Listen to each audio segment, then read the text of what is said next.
The Toyota Celica is one of the longest running and most successful Toyota cars ever sold. The Celica thrust Toyota into the spotlight and proved that they had real performance car chops. And yet, they killed it. And that was Toyota's biggest mistake. So let's dig into the history of the Celica to see why the model that flipped the perception of Japanese cars in the US and cemented Toyota's racing success worldwide was unjustly taken before its time. I'm Guff, this is Albon, let's get started. Imagine this, it's the 1970s. You're putting on your bell bottoms, about to head to the disco. And next weekend, you got plans to go to this brand new theme park called Disney World. But here's the big question, what you driving in? It is the me decade after all, and all the cool kids are taking their pony cars to show off their newfound individualism. Mustang, Camaro, Firebird, Challenger, American symbols of having fun and making a statement, all while not straying too far from practicality. But you, don't be a bunny now. You drive a 1965 Toyota Corona. Simple, practical, maybe a little bit boring. And you love it, don't get me wrong, but you want to look groovy. And Toyotas, well, their cars make you look like a putz. No offense. Well, they did until now. In 1970, Toyota finally showed off its answer to the American pony cars at the Tokyo Motor Show. It was called the Toyota Celica, and it was a two-door hardtop coupe that took clear inspiration from America's thoroughbreds. The Mustangs, Camaros, and Challengers of the world were uniquely muscly and sporty, but still compact and relatively practical, while all being affordable to the middle class. And Toyota knew in order to be successful in the States, they needed a piece of that pie. Toyota's current halo car was the 2000 GT, but as legendary as that coupe was, it was out of reach for most people. It was basically a supercar. So the Celica was Toyota's attempt at finding a balance between fun and practicality. It was released worldwide in 1971, and the Japanese model came in 4 different trims with multiple different engine options. The US model, on the other hand, only came with one, the ST, and that was rocking a 1.9-liter 8R 4-cylinder engine. This baby made 109 horsepower and 113 pound-feet of torque, paired to a 4-speed manual transmission. And it was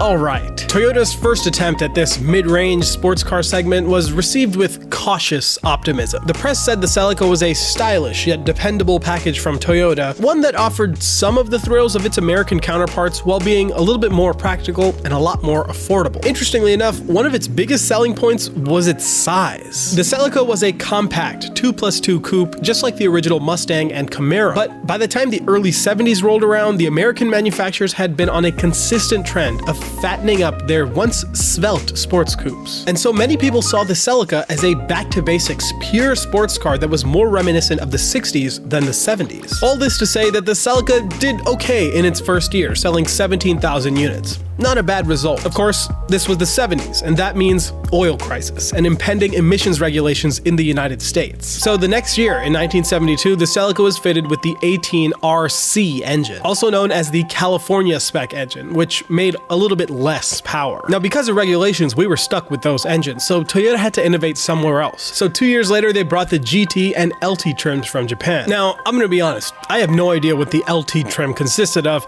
It was supposed to be an economy spec. But finding information on the specifics of the LT was about as easy as finding the 5 pieces of Exodia, but it didn't matter because all eyes were on the GT. The GT trim had the same engine as before, but this time paired to a 5-speed W50 manual transmission, along with GT stripes on the lower rocker panels as well as new wheels. Not impressed? Well, the very next year, the GT trim got even better and bigger. It was now propelled by an all-new 2.2-liter 20R engine that now had a aluminum cross-flow cylinder head that put out 97 horsepower and 119 pound-feet of torque. And you could recognize these bad boys from the huge bulge in the hood thanks to this big block engine. I know what you're thinking. That's less horsepower than it had before, and well, what it had before wasn't exactly groundbreaking. But the improvements in cooling, air injection, and ignition made for a huge increase in efficiency as well as increasing the top speed of the car. But with everything good comes something not so good. And this was the year that the US mandated bumper regulations regulations. Every new car in America had to be able to withstand a 5-mile-per-hour front-end impact or a 2.5-mile-per-hour rear-end impact without any damage to the lights or the fuel system of the vehicle. And objectively, this was reasonable, perhaps even warranted considering safety at the time, but this meant that the Celica's classic chrome smiley bumpers had to be revised with massive safety impact bumpers. They were ugly, they were heavy, giant masses of metal and rubber. Oh God, the rubber, so much rubber. Let's move on. God, let's move on. You know who didn't have to deal with all this regulation crap?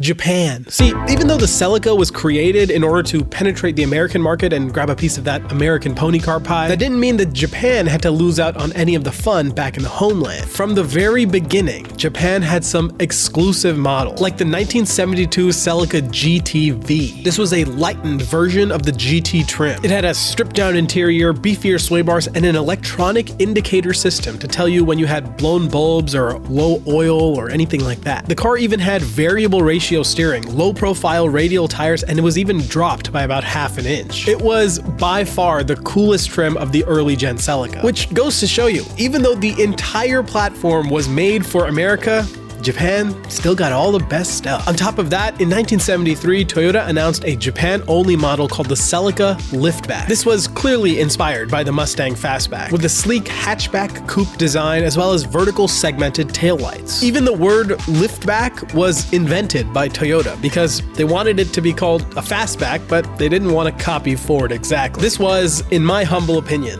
the best shaped Celica they ever made. It was like a tiny little Japanese muscle car, but it had this playful yet menacing presence about it. As I mentioned, the liftback was a Japanese exclusive, available in a variety of trims and engine options. But by 1975, the US wanted a little piece of that JDM Mustang action. So Toyota released the liftback in the United States for the 1976 model year. That wasn't all though. The Celica worldwide finally saw the facelifted body style that Japan had been holding onto for months. The big change was the new updated flat nose front end and the updated grille, which made the front end less pointy and more flat like the muscle cars of that era. Paired with the impact bumpers, it wasn't everyone's cup of tea. But one thing that was universally loved was the 2.2-liter 20R 4-cylinder engine that came with it. Again, 97 horsepower, 119 pound-feet of torque, definitely not blowing anyone's socks off. But what it lacked in power, it made up for in durability. The older 8R and 18R engines had their fair share of issues over the years, but the 20R was designed with durability in mind. And these engines are still famous today for being absolutely indestructible. This is the same motor that came in the Toyota Hilux of that generation. And I'm sure many of us remember a certain British car show that couldn't destroy that damn thing no matter how much they tried. And with its new looks and motor, the Celica continued to sell well around the world. But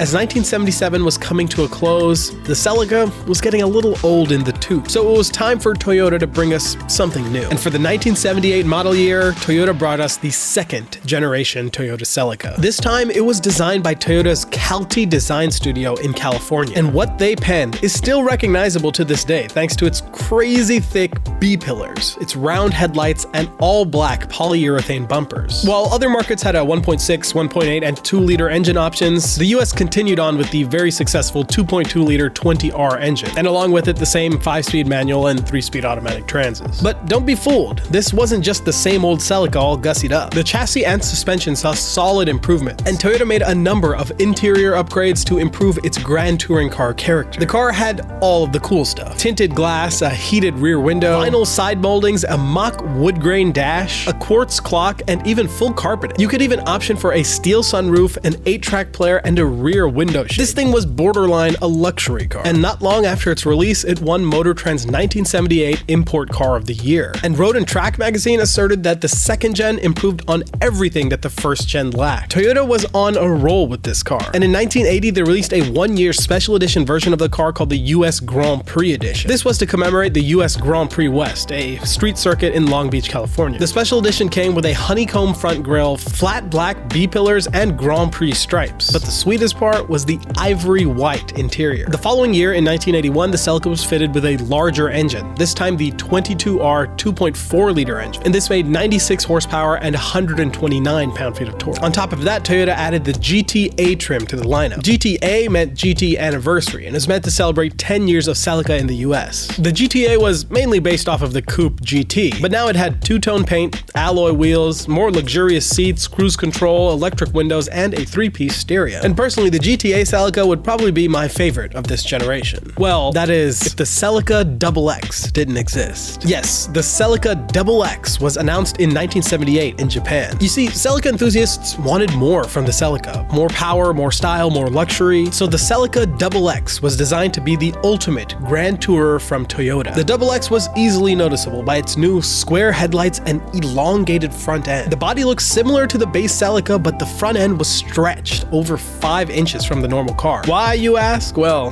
that was for what was under the hood. This car came with 2 unique engines. The first was a 2-liter 12-valve single overhead cam inline 6 that made 125 horsepower and 123 pound-feet of torque. Now, it might sound strange that they went up 2 cylinders, but they kept the displacement at 2 liters. But with Japan's strict engine displacement laws, having a 2-liter engine meant that you paid no additional taxes. Of course, the other option was the full-fat 2.6-liter 4M inline 6 engine that made 140 horsepower and 155 pound-feet of torque. This was the biggest and most powerful Celica engine available to date. Both could be had with a 5-speed manual or 4-speed automatic, and came with optional roll bars, an adjustable steering column, disc brakes, and a much more luxurious interior. And while it was Japan exclusive at launch, by February of 1979, the XX would make its way to the United States. But this time, it wouldn't be called the Celica XX. This time, it was called the Celica Supra. The US spec Celica Supra got a modified version of the 4M 2.6-liter straight 6, and this one only made 110 horsepower and 136 pound-feet of torque. Now, those numbers might seem a bit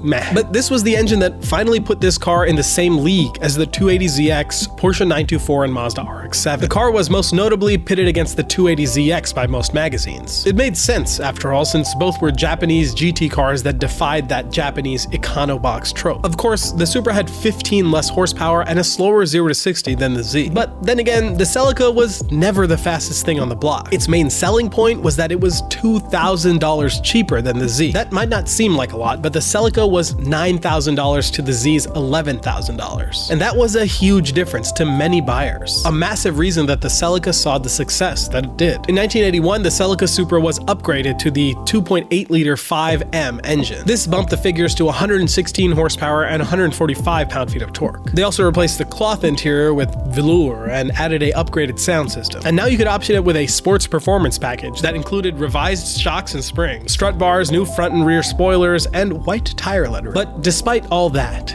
the second gen Celica Supra was short-lived, which is probably why you've never seen one before. That's because just a few months later, in July of 1981, the third generation Celica was introduced. The third gen took a very different design approach. It was sharper, the edges were straighter, and it had a newfound focus on aerodynamics. It came as a liftback or a notchback, and later even a convertible. And the base third gen Celica came with the same 2.4-liter 22R engine from the previous gen. And they kept that old motor going until 1983. Until, well, they added EFI to it and kept it going even longer. But thankfully, Toyota also made some performance upgrades that year in the form of the GTS trim. The GTS dropped its old suspension in favor of a semi-trailing arm, fully independent rear suspension from the Supra, actually, and it had power steering as standard. It also had wider fender flares and wider wheels with special seats, again, all of which came from the Supra. And this ended up being one of the most popular trims of Celica. And of course, this being the 80s, everyone was taking them and chopping them up into convertible.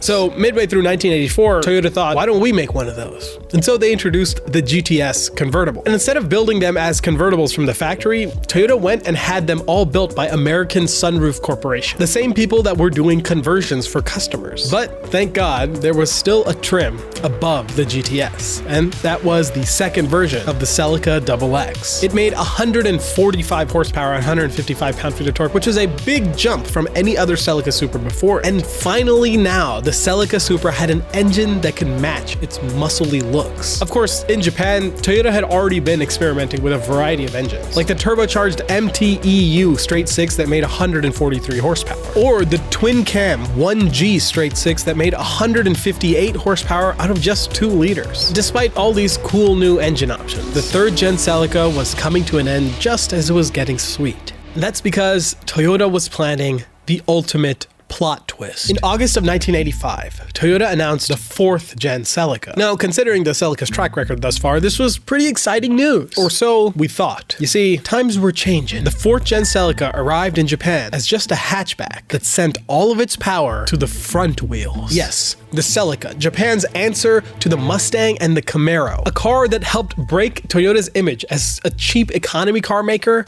was now a front-wheel drive, cheap economy car. The Supra, destined for greater things, branched off from the Celica and assumed its own identity. And for this new 4th gen, Japan got 3 engine options to choose from. A 1.8-liter 4-cylinder engine for the base trims and a 1.6 or 2-liter engine for the GT and GTR trims. The base model made 105 horsepower. The 1.6 made a slightly respectable 130 horsepower, but the top trim 2-liter 3S engine actually made 160 horsepower. That was an impressive output, but again, all of this power was going to the wrong wheels. And in the US, we got 2 different versions of this car. One was a notchback and one was a hatchback. Our ST and GT trims made 97 horsepower with the same engine that was found in the Camry. The GTS top trim got the 3S GE engine, but it was detuned to only make 135 horsepower. But it turns out there was a reason for all of this change, and it wasn't just that front-wheel drive was cheaper and easier to produce. You see, one thing that I forgot to mention was that Toyota had been racing the Celica in rally all around the world, and the Celica was doing pretty damn well. But as everyone was transitioning into 4-wheel drive platforms, the old rear-wheel drive Celica was too old and too big to be converted into 4-wheel drive. And so entered the new front-wheel drive Celica platform. And in October of 1986, Toyota announced they were bringing us a totally new version of the Celica called the GT4. Known as the ST165, this new 4-wheel drive Celica was powered by the 3S twin-cam turbo engine, which was the most powerful 2-liter engine in all of Japan. This 4-wheel drive beast made 185 horsepower and 177 pound-feet of torque, paired to a 5-speed manual transmission with an electronically controlled locking center diff. And let me tell you, this thing was quick. With this all-new chassis, the Celica weighed just about 3,200 pounds with all of the 4-wheel drive and turbo gear. And of course, this was too good to be just a Japan exclusive. And by October of 1987, the Celica GT4 found its way to the US, but this time called the Celica All-Trac Turbo. And this time, we didn't get screwed.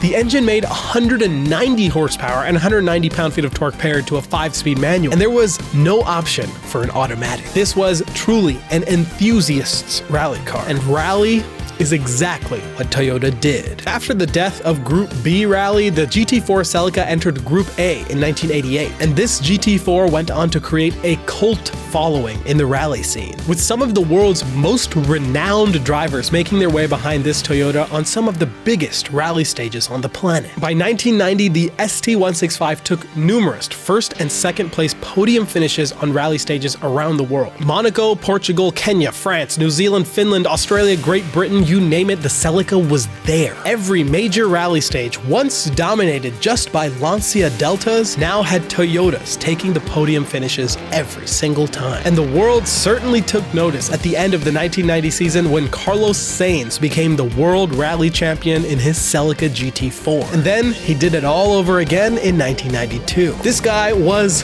one of the fastest. Oddly enough though, he's not even the fastest Carlos Sainz in his family. Anyways, following the success of the 4th generation Celica, the 5th gen Celica was announced in 1989 at the Tokyo Motor Show. Still wrong-wheel drive, but this generation adopted the new rounded aerodynamic style that became iconic of the 90s. And the Japanese car came in 3 different flavors: 125 horsepower engine, 165 horsepower engine, and then the big boy GT4 models got the 3S engine once again, this time making 225 horsepower. In America, it was slightly different. The base 1.6 made 103 horsepower. Then there was the 2.2-liter 5S engine that made 130 horsepower that came in the GT and GTS trims. But of course, the one you wanted was the All-Trac Turbo, now called the ST185. And that came with a 200 horsepower 3S GTE engine. And this All-Trac was once again the pinnacle of this new generation of Celica. Disc brakes all around with ABS and 215 section tires, a huge step up from the base trim. And this version sold well, and it was doing well in rally to boot. And so they didn't mess with it for a couple years at least, until 1992 when it got a routine facelift with power bumps across the board. But this year also brought us the real gem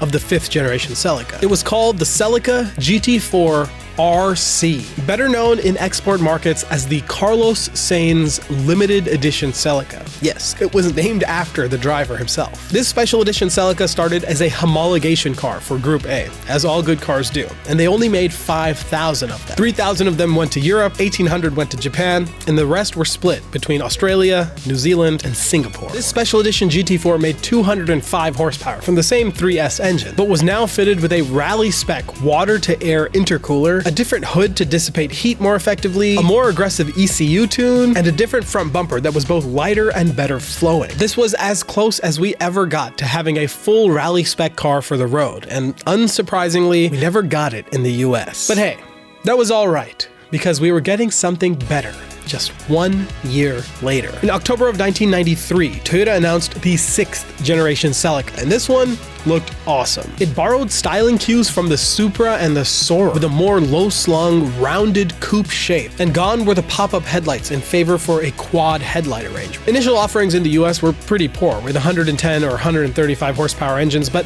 Celica fans knew they just needed to wait a couple more months. Well, that's what they thought. Early in 1994, Toyota announced the ST205 Celica GT4, but this time it was limited to Japan, Europe, Australia, and New Zealand. The new ST205 GT4 Celica was the most powerful one to date, making 239 horsepower in export markets and 251 horsepower in the JDM market. It had an aluminum vented hood, 4-channel ABS from the Supra, a water injection system, and a wing that looked straight up ready to hit a rally stage at that moment. And this car was so good it was killing it in the 1995 World Rally stage, until it got disqualified. The officials had found out that Toyota's team had basically modified the turbo to be totally unrestricted. And when they asked Toyota about it, they just said, I don't know. Needless to say, this ended the GT4 season pretty early. But for Celica GT4 fans in the US, you couldn't even console yourself by going out for a drive in your rally spec production car. And that was a turning point for the Celica. The 6th gen car continued on with its head down. There were a few updates here and there, but eventually the GT4 was discontinued in most markets, and sales for the car just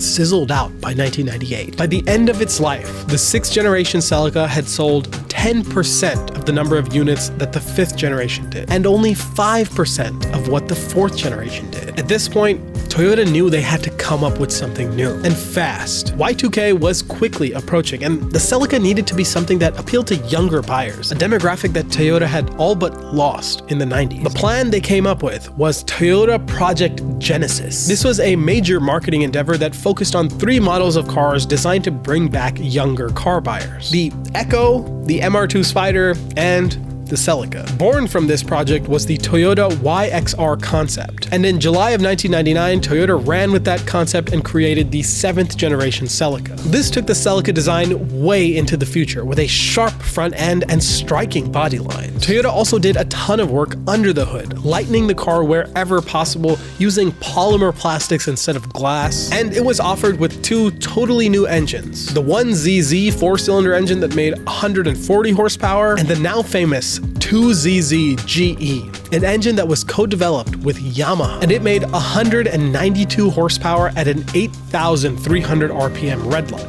all thanks to a new 2-step variable valve lift system. Of course, the US version only made 180 horsepower, but nevertheless, it was an awesome engine. There was no 4-wheel drive version, only front-wheel drive, because Toyota had stopped racing the Celica in World Rally after the ST205. That awesome 2ZZ engine was only on the top GTS model, and it was paired to a 6-speed manual transmission driving the front wheels. TRD, or Toyota Racing Development, also offered a ton of add-ons and modifications for the car, like the TRD Action Package, which came with a full aero kit and a huge wing. There were also short shifter kits, intakes, exhausts, you name it. All the things a tuner kid in the early 2000s could want. This thing was actually pretty awesome and sold well at the beginning. But the thing was, sporty cars like this were dying left and right. It was a shrinking segment, and there was a clear trend of people wanting bigger family cars. And so, in July of 2004, Toyota USA announced that they would be discontinuing the MR2 Spider and the Celica, with no plans of replacement. They continued to sell the car in Japan up to 2006, and even had a special edition TRD Sports M version that made 200 horsepower. But by April of 2006, the Celica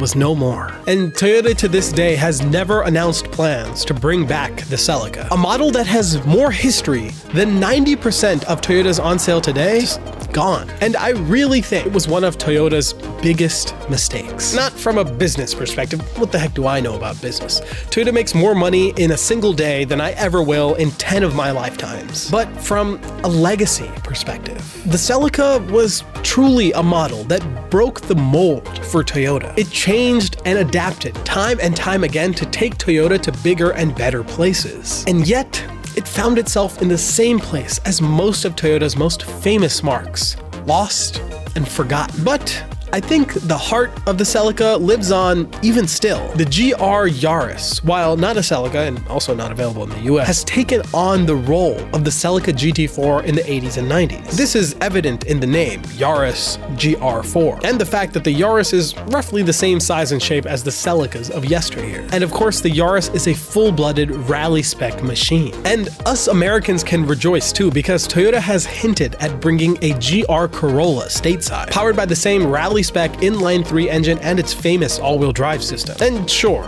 it's not a Celica, but for those of us who never got a chance to experience the triumphant successes of the ST165 and ST185 GT4s, the GR Yaris and GR Corolla might just be the next best thing. And maybe, just maybe, driving those cars will take us back to a time when the word Celica was on the hearts and minds of car lovers everywhere. Thanks for watching. I'll see you guys in the next one.